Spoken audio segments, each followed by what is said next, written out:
Kejar para tersangka kasus Vina Cirebon.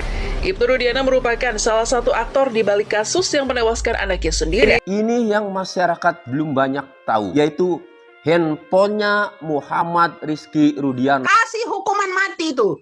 Kalau dulu ya bilang ya sama akun yang namanya Rudiana. Tangkap 8 orang lalu disiksa, akhirnya mereka dipaksa mengaku nggak tahan mereka ini terhadap siksa. Sejak kapan tiba-tiba berubah ini jadi pembunuhan dan pemerkosaan? Setelah apa menurut kamu? Keserupan itu sih. Apa? Bukan diseret pakai motor, dipukul tangan Vina. Deki mukanya memang udah hancur. Pak Alvin, mau nggak bertemu dengan polisi? Maksudnya gimana? Saya bilang, sekarang polisi lagi diserang. Hai guys, kembali lagi bersama saya. Bingung gak sih? Riut untuk sendam. Kasus Vina dan Eki ini mau sampai mana? Mau dibawa kemana? Kok belum selesai-selesai? Apa sih tugasnya? Ladusing itu. Katanya sih mau periksa Rudiana. Mau diperiksa tapi sampai sekarang Rudiana menghilang. Dan kata Pak Tony, HP Eki pun nggak diperiksa pas kerja dia. Ini videonya. Kejar para tersangka kasus Vina Cirebon. Petinggi Barreskrim Polri kini sambangi Polda Jabar usut keterlibatan anggota Polri. Ibnu Rudiana merupakan salah satu aktor di balik kasus yang menewaskan anaknya sendiri dan saudari Vina. Ini yang masyarakat belum banyak tahu, yaitu handphonenya Muhammad Rizky Rudiana atau Eki tidak disita sebagai barang bukti. Bayangkan, handphone korban tidak disita, padahal katanya Eki adalah korban pembunuhan. Tetapi kenapa handphonenya itu tidak disita? Padahal handphone Eki itu penting untuk dibuka, untuk mengetahui komunikasi terakhir dengan siapa. Barangkali ada yang mengancam ya dalam percakapan BBM-nya atau SMS-nya, atau ada telepon yang masuk terakhir, kemudian ada BBM grupnya, barangkali di situ ada ancaman. Nah, terus di mana handphone Eki? Kok nggak ituin sebagai barang bukti? Di mana handphone Eki ya, Pak Rudiana? Coba buka handphone Eki, kan pasti ada itu percakapan terakhirnya. Ayo dong, masyarakat ini udah geram, siapa sih di otak pelaku ini sebenarnya. Operator itu tidak akan menyimpan terus data itu selama sekian periode. Artinya tidak akan menyimpan terus, tidak akan menyimpan yang bisa langsung dibuka. Dia pasti untuk kepentingan penyimpanan dan penghematan kapasitasnya, dia melakukan proses namanya squeezing ya, atau memampatkan ya. Nah, proses pemampatan ini itu lazim dilakukan di semua operator. Nah, kalau untuk kepentingan tertentu ya, dia bisa atau diharuskan membuka data itu oleh permintaan pihak kepolisian, misalnya kalau ada kasus macam ini dengan proses ekstraksi. Nah, kata Roy Suryo kan bisa dibuka. Ayo dong buka. Jangan diam-diam baik. Ya, kasih hukuman mati tuh. Kalau dulu ya bilang ya sama akun yang namanya Rudiana pahlawan rakyat itu ya. Kamu dengar. Kalau dulu ya yang namanya sayembara PKI dulu ya, ada 7 jenderal yang diculik, disiksa, dibunuh, bahkan dalam keadaan hidup itu tendean, ditunggangin ke lubang buaya sebelah kali itu dulu ya. Ya, ditunggangin ke dalam sumur, didor masih dalam keadaan hidup. 7 jenderal. Sekarang itu 7 masyarakat yang tidak bersalah.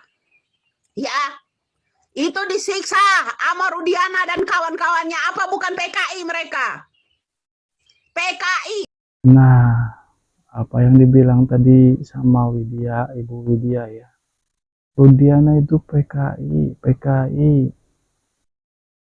Emang ada benarnya juga ya kan, tersangka itu kan bukan pelakunya. Kalau disiksa ya macam PKI aja, Dia main tangkap 8 orang, lalu disiksa. Akhirnya mereka dipaksa mengaku, nggak tahan mereka ini terhadap siksaan. Mengakulah, mulailah menurut pengakuan para terpidana klien kami, dugaan penyiksaan, dugaan pemukulan, disetrum, dan apa itu terjadi. Atas dasar apa Rudiana melakukan penyidikan sprintnya tidak ada. Walaupun dia seorang anggota polisi, dia mengaku bahwa itu adalah atas suruhan Aib dan... Nah, secara logika, kalau saya disiksa terus-terusan, ya nggak tahan juga sih, benar.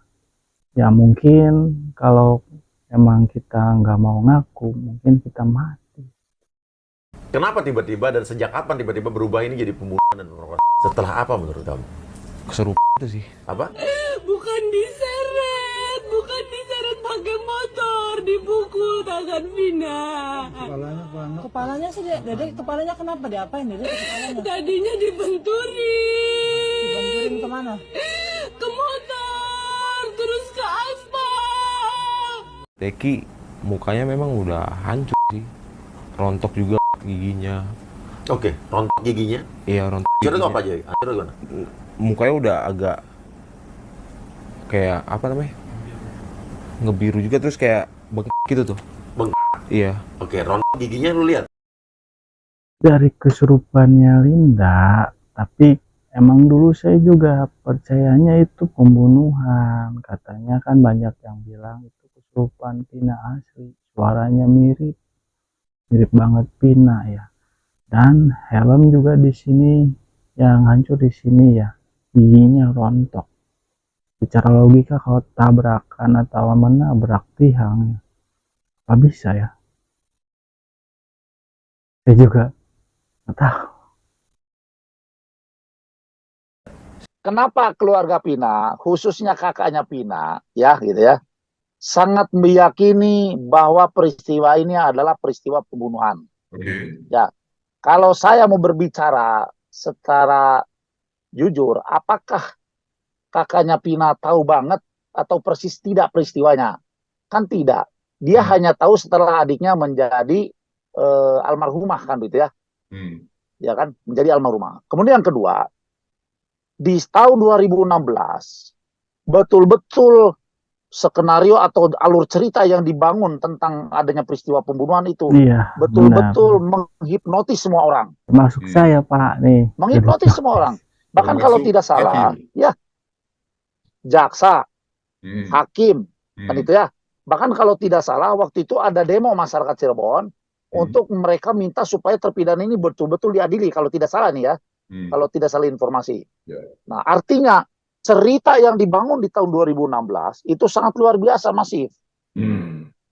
Sampai-sampai, mohon maaf, sampai-sampai kepolisian setingkat Polda pun waktu itu Pak terhipnotis, termasuk saya Pak. Saya juga dulunya kan nyangkanya ini pembunuhan loh Pak. Tapi kan sekarang kan banyak saksi bahwa Pina dan Eki itu kan kecelakaan. Ayo dong adusin biar nggak begini, ini kasus mau dibawa kemana, mau sampai kapan selesai. Ada polisi-polisi ya yang mana adalah teman saya sendiri juga gitu kan.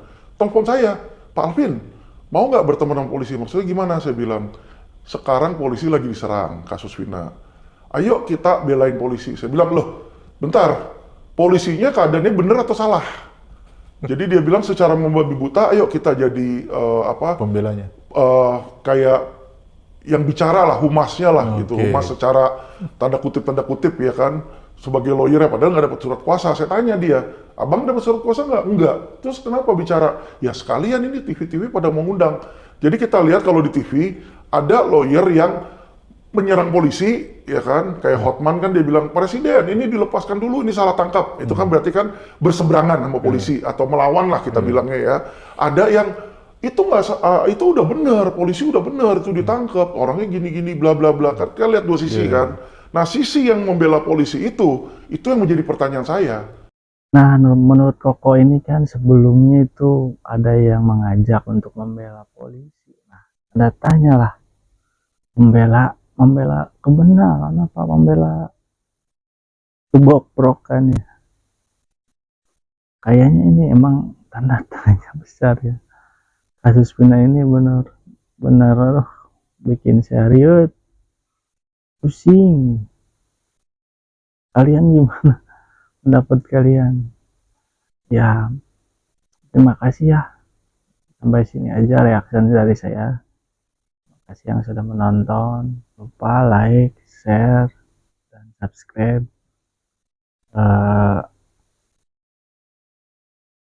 Sampai bertemu di lain video lagi ya guys. Ya, pantengin terus channel ini untuk mendapatkan info-info baru dari Vina dan Eki ya guys ya. Assalamualaikum warahmatullahi wabarakatuh.